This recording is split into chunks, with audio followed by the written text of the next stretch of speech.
এখানটায় জাল ছুড়ে দেখি জালে কোনো মাছ ওঠে কিনা। আর যদি মাছ না পাই, গিন্নি তো একদম কুরুক্ষেত্র বাঁধিয়ে দেবে।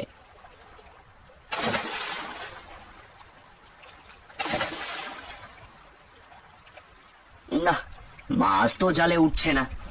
দেখি ওই দিকটায় গিয়ে জাল ফেলি। তিন্নি, এই তিন্নি, লালি সেই কখন থেকে খিদে জ্বালায় চেঁচাচ্ছে, শুনতে পাচ্ছিস না? শুধু পানি দিলেই হবে? যা, ওকে খেতে দিয়ে আয়। আর গোয়াল ঘর থেকে গোবরগুলো তুলে ফেলে দিস মা। হ্যাঁ মা, এই তো আমি এখনই লালিকে খেতে দিয়ে গোবর পরিষ্কার করছি।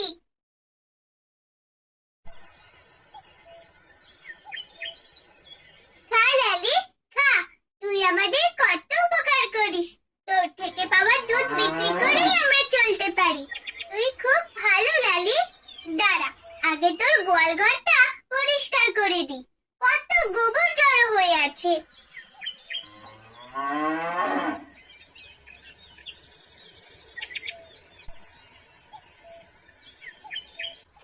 সেই কখন থেকে বিলে জাল ছুটছি, কিন্তু একটা মাছও উঠছে না।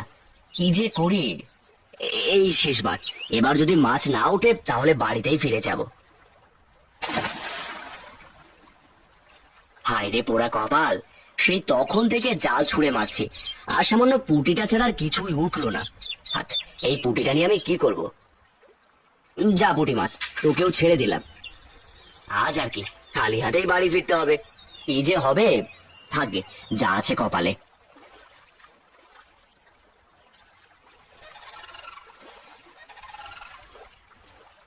আরে আরে, এগুলো তো শুকনো পদ্ম বীজ, একদম শক্ত হয়ে আছে। এক কাজ করি, এখান থেকে কিছু পদ্ম বীজ নিয়ে যাই, এগুলো দিয়ে তিন্নি খেলতে পারবে।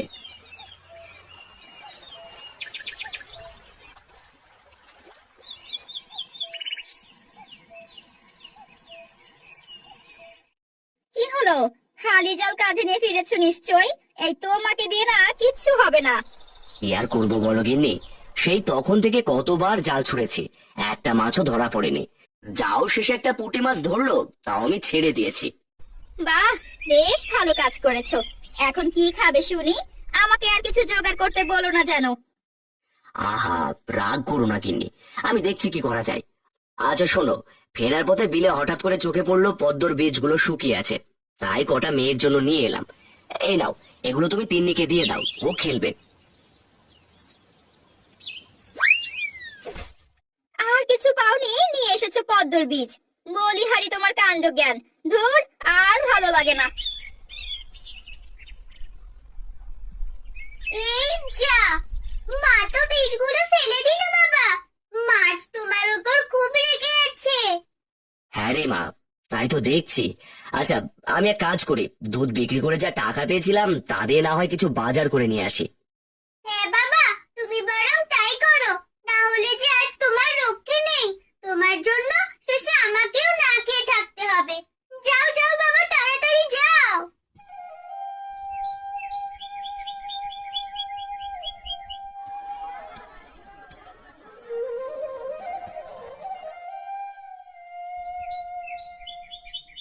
মালতী, ও মালতী, এই নাও দেখি ধরো, বাজার করে নিয়ে এসেছি, এবার রান্নাটা করো। যাক, এনেছো তবে। দাও দেখি কি বাজার করে এনেছো। সবই তো এনেছো, মরিচ কে আনবে শুনি? আমি এখন মরিচ কোথায় পাই? আবার মরিচ আনতে ভুলে গেলাম, ধুর। একটু দেখো গো, কারো থেকে মরিচ পাও কিনা। আমি একটু বেরোলাম। মা তিন্নি, এদিকটা একটু আয় মা। এই তো শোন, তোর মিনতি কাকিমার কাছ থেকে কটা মরিচ নিয়ে আয় তো, যা। মা, কাকিমা সব সময় ঠিক ঠিক করে। আমার ওনাকে একদম ভালো লাগে না। আজ গিয়ে দেখ কি বলে। তোর বাবা যে আবার মরিচ আনতে ভুলে গেছে। কাকিমা, ও কাকিমা, কি করছো গো? মা আমাকে তোমার কাছে পাঠালো। কেন রে, তুই দেখতে পাচ্ছিস না কি করছি? সুরের কথা বাদ দিয়ে কেন এসেছিস তাই বল। বাবা বাজার করে এনেছে, কিন্তু মরিচ আনতে একদমই ভুলে গেছে। তাই মা বলল তোর মিনতি কাকিমার কাছ থেকে কটা মরিচ নিয়ে আয়। আমার বাড়িতে তো সব সময় তোদের জন্যই জিনিসপত্র রেখে দিই, তাই না? যে যখন যা দরকার হবে মুখ তুলে চলে আসবি নিতে। নেই, যা এখান থেকে। এভাবে কেন বলছো কাকিমা? মা আবার তোমাকে মরিচ দিয়ে দেবে পরে। এই বলেছি না, নেই, যাবি এখান থেকে নাকি ঝাঁটাটা নেবো হাতে? যত সব যখন তখন চলে আসে। কি রে মা, কি হয়েছে? এভাবে কাঁদছিস কেন? নিশ্চয়ই তোর কাকিমা তোকে কিছু বলেছে।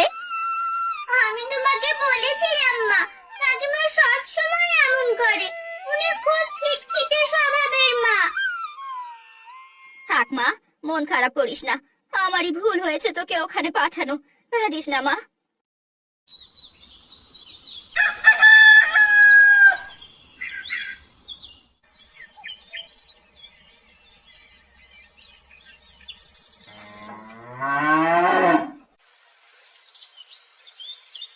একি গোবরের ভেতরে আবার কিসের গাছ হচ্ছে? কি আশ্চর্য! গোবরে ভাবে কখনো গাছ হয় নাকি? আর গাছগুলো কেমন যেন। আমি একবার মাকে ডেকে দেখাই। মা, ও মা, মা, এইদিকে একবার এসো না। কি হয়েছে কি? এভাবে চেঁচামেচি করছিস কেন? কাজ করছি তো আমি নাকি? মা দেখো, এখানে গোবরের ভেতর কি যেন গাছ হচ্ছে। দেখো না, গাছগুলো কেমন যেন দেখতে। আরে বাবু, গোবরের নিচে হয়তো কিছু ছিল, যার কারণে সেখান থেকে গাছ হচ্ছে। ওসব কিছুই না। এগুলো দেখার জন্য আমাকে ডেকেছিস? গাছগুলো তুলে ফেলে দে, তাহলেই তো হয়ে গেল। না, আমি গাছগুলো তুলবো না। গাছগুলো দেখতে খুব সুন্দর লাগছে। আমি বরং গাছগুলোর যত্ন নেব। আমি যত্ন করে বড় করব। এভাবেই সময় পেরিয়ে যায়। দিনের পর সপ্তাহ, সপ্তাহের পর মাস, মাসের পর বছর। গোবরে হওয়া গাছগুলো বড় হতে থাকে, আর সেই সাথে তিন্নির যত্ন নেওয়াও বেড়ে যায়। বাবা, তুমি এসো তো আমার সঙ্গে একটু। আমি তোমাকে একটা জিনিস দেখাবো। কি দেখাবি রে মা? আমি দুধ বিক্রি করতে যাব তো। আচ্ছা চল, তুই কি দেখাবি সেটা আগেই দেখে নি। বাবা, এই দেখো তো, গোবরের মাঝে এগুলো কিসের গাছ হয়েছে? আবার দেখো, কলিও হয়েছে। আমার কাছে না গাছগুলো খুব ভালো লাগে, তাই আমি এতদিন থেকে এগুলোর খুব যত্ন করেছি। এ কি, এগুলো তো সব পদ্ম ফুলের গাছ, কিন্তু এগুলো এখানে কিভাবে হলো? আমিও জানি না বাবা, আমি এখানে রোজ গোবর ফেলতে এসে দেখি অনেক দিন থেকে গাছগুলো এখানেই আছে, আর আমি প্রতিদিন গাছগুলোর যত্ন নিয়েছি। আমি তো কখনো এগুলো খেয়ালও করিনি। দেখতে কত সুন্দর লাগছে। গোবরে পদ্ম ফুল হয়, এই জীবনে প্রথম দেখলাম। এগুলোই বুঝি পদ্ম ফুলের গাছ আর পদ্ম ফুল? বাহ, আমি তো আগে কখনো দেখিনি। গাছগুলোকে ভালোই যত্ন করেছিস রে মা, অনেক সুন্দর ফুলগুলো। আচ্ছা তুই থাক, আমায় আবার বাজার যেতে হবে।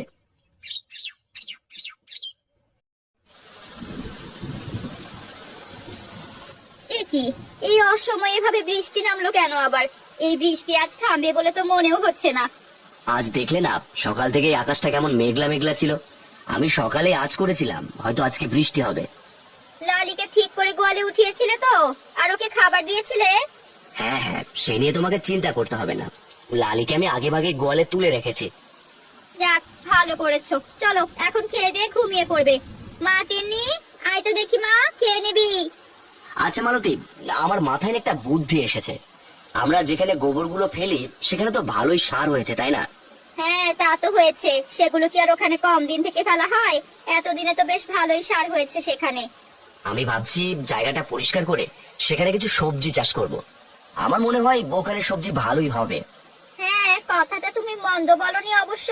তুমি বরং তাই করো। যদি ভালো ফলন হয় তবে বাজার থেকে কিনে এনে খেতে হবে না। না না মা, তুমি এসব কি বলছো? সেখানে আমার পদ্ম গাছগুলো আছে। আমি কত যত্ন করে সেগুলোকে বড় করেছি, আর তুমি কি তা জানো? তোর পদ্ম গাছ দিয়ে কি কাজ শুনি? ওগুলো আমাদের কোনো কাজে লাগবে না, বুঝলি? এর বদলে আমরা এখানে সবজি চাষ করব। বাবা, এই কাজ তুমি করো না। এই গাছগুলো যে আমার অনেক প্রিয়। অনেক গাছ হয়েছে সেখানে। তুমি এগুলো তুলো না বাবা। দেখো, ওই গাছগুলো ঠিক আছে মা, আমি গাছগুলো তুলবো না। এবার তো খুশি তুই? কে বোঝায় মেয়েকে, পাগলি মেয়ে একটা।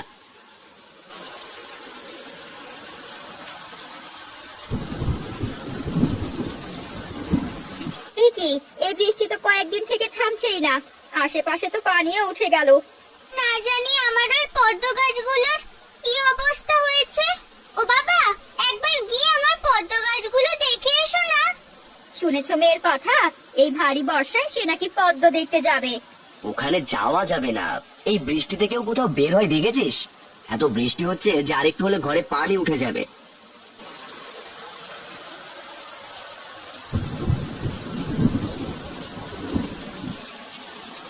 মা, বাবা, কোথায় তোমরা?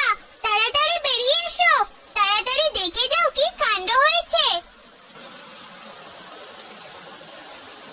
এ কি কাণ্ড! বাড়ির পুরো উঠোন যে পদ্ম দিয়ে ভরে গেছে। মালতী দেখো দেখো, কি সুন্দর দেখাচ্ছে দেখো। নিশ্চয়ই বৃষ্টির পানির কারণে এগুলো এভাবে ছড়িয়ে গেছে। হ্যাঁ গো, তাই তো দেখছি। এ কি করে হলো? আচ্ছা, আমি একটা কথা কিছুতেই বুঝতে পারছি না, যে পদ্ম হলো কি করে আমাদের বাড়িতে। মা, তোমার মনে আছে অনেকদিন আগে বাবা যে আমার খেলার জন্য পদ্ম বীজ নিয়ে এসেছিল, আর সেগুলো তুমি ছুঁড়ে ফেলেছিলে? নিশ্চয়ই সেখান থেকেই হয়েছে। হ্যাঁ গো মালতী, তাই তো। আমি তো সে কথা ভুলে গিয়েছিলাম। কি দারুণ হয়েছে ফুলগুলো, আর সাধারণ পদ্ম ফুলের আকারে এগুলো বেশ বড় বড়, কি বলো? হ্যাঁ গো, ঠিকই বলেছ, হয়তো ভালো সারের কারণেই এমনটা হয়েছে। এভাবেই আরো 2-1 দিন কেটে যায়। এর মাঝে বৃষ্টিও কমে যায়, আর আশেপাশে যে পানি উঠেছিল সেগুলোও নেমে যায়। এ কি রে মালতী, তোদের বাড়ির উঠানে এত পদ্ম এলো কোথা থেকে? কি সুন্দর লাগছে রে। হ্যাঁ, তা তো লাগবেই, সবার বাড়িতে তো আর এই পদ্ম হয় না, তাই না কাকিমা? তিন্নি, বড়দের সাথে এভাবে কেন কথা বলছিস? আসুন দিদি, আপনি বসুন। এতদিন যা বৃষ্টি গেল, কোথাও বের হওয়ার জো ছিল না।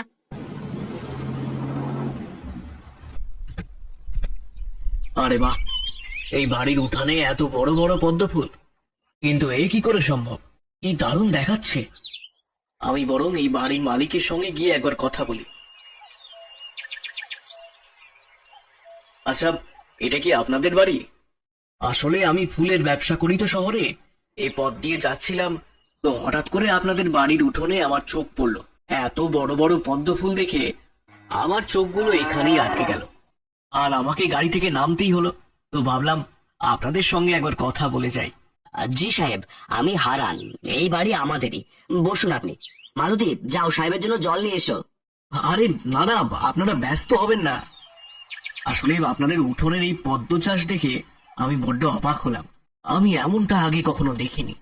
মানে সাহেব আপনি বসুন না, আপনাকে সব বুঝিয়ে বলছি। আর আপনার ফুলের ব্যবসা বলতে ঠিক বুঝলাম না।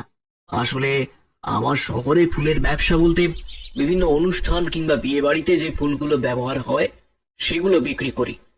সেখানে খুবই প্রয়োজনীয় ফুল হচ্ছে এই পদ্ম ফুল, যা সচরাচর পাওয়া যায় না। আর এত বড় বড় ফুল তো কখনোই না। শুনুন, আপনারা যদি কিছু মনে না করেন তাহলে আমি পদ্ম ফুলগুলো কিনে নিতে চাই। কি বলছেন আপনি? এই পদ্ম ফুলগুলো আপনি কিনে নেবেন? ধুর, এই পদ্ম ফুল আবার কেউ কেনে নাকি বাবু? বাপের জন্মে তো এমন কিছু শুনিনি। কেনে কেনে, আর খুব ভালো দামে কেনে। এই এই যে হারান বাবু, এই টাকাগুলো আপনি রাখুন। আমি এই পদ্ম ফুলগুলো আপনার থেকে কিনে নিচ্ছি, আর আমি আপনাকে আরো কিছু অগ্রিম টাকা দিয়ে যাচ্ছি। পরবর্তীতে ফুল হলে আমি আবার নিয়ে যাব। আমার একটু তাড়া আছে, তো আমি ফুলগুলো নিয়ে এখনই চলে যাব। এরপর সাহেব আর কিছু লোকজন মিলে সবগুলো ফুল নিয়ে গাড়িতে রাখে। হারান বাবু, এই যে আমি আপনাকে অগ্রিম পদ্ম ফুলের টাকা দিয়ে গেলাম। পরবর্তীতে কিন্তু আপনি খুব ভালোভাবে পদ্ম চাষ করবেন, ঠিক আছে? আমি যথাসাধ্য চেষ্টা করব সাহেব, আপনি সাবধানে যান। গিন্নি, আমি তো বিশ্বাস করতেই পারছি না এই পদ্ম ফুল বিক্রি করেও এত টাকা আয় করা যায়। দেখেছো তো বাবা, এই পদ্ম ফুলগুলো তুমি তুলে ফেলে দিতে চেয়েছিলে, আর আজ এই পদ্ম ফুল থেকেই তুমি কত টাকা পেলে। হ্যাঁ রে মা, হ্যাঁ, তোর কথা শুনে ভালোই হয়েছে। সেদিন যদি ফুলগুলো ফেলে দিতাম তাহলে এত টাকা তো আমি কখনোই পেতাম না। আর এই যে অগ্রিম টাকাও দিয়ে গেছে। গোবরের পদ্ম চাষ যাক, ভালোই হয়েছে বলো। আজ থেকে গোবরে আরো বেশি করে পদ্ম ফুলের বীজ লাগাতে হবে গো। হ্যাঁ মালতী, আমি এখনই আরো পদ্মর বীজ নিয়ে আসছি। তুমি মেয়েকে নিয়ে ভালো করে গোবরগুলো ছিটিয়ে রাখো।